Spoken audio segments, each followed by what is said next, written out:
F'sentejn biss l-Aġenzija Identity Malta ħarġet aktar minn 62,000 permess ta' residenza lil barranin minn pajjiżi barra mill-Unjoni Ewropea.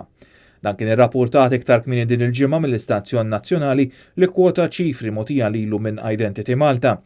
Fl-2018 inħarġu 35,526 permess ta' residenza lil barranin li ġejjin minn stati barra mill-Unjoni Ewropea. Żieda qawwija ta' 8,831 jew kważi 25% fuq is-sena ta' qabel, jiġifieri fl-2017.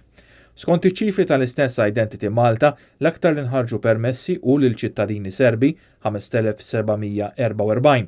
Dawn huma segwiti minn Filippini 4,741, Indjani 3,437, Russi 2,042 u Maċedoni 1,591.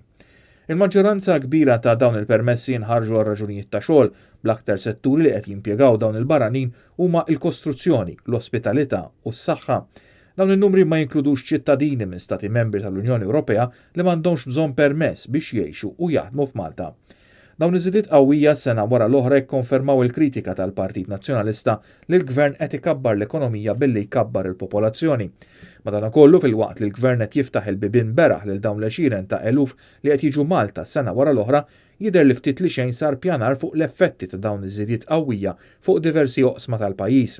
Fost oħrajn effetti fuq l-infrastruttura bħat-toroq u traffiku, il-produzzjoni tal-ilma u sistema ta' trattament ta' drenaġġ u ħtiġijiet ta' saħħa u postijiet fl-iskejjel. Biżijiet oħrajn li dwarhom jidher ma sarx ippjanar huwa l-effetti li l-miġja ta' dawn l-eluf kellhom fuq is-suq tal-proprjetà u l-kirjiet u pressjoni li sta jkun hemm fuq il-pagi li jitħallsu f'ċertu tipi ta' xogħol li kull ma jmur aktar qed isiru minn barranin milli Maltin.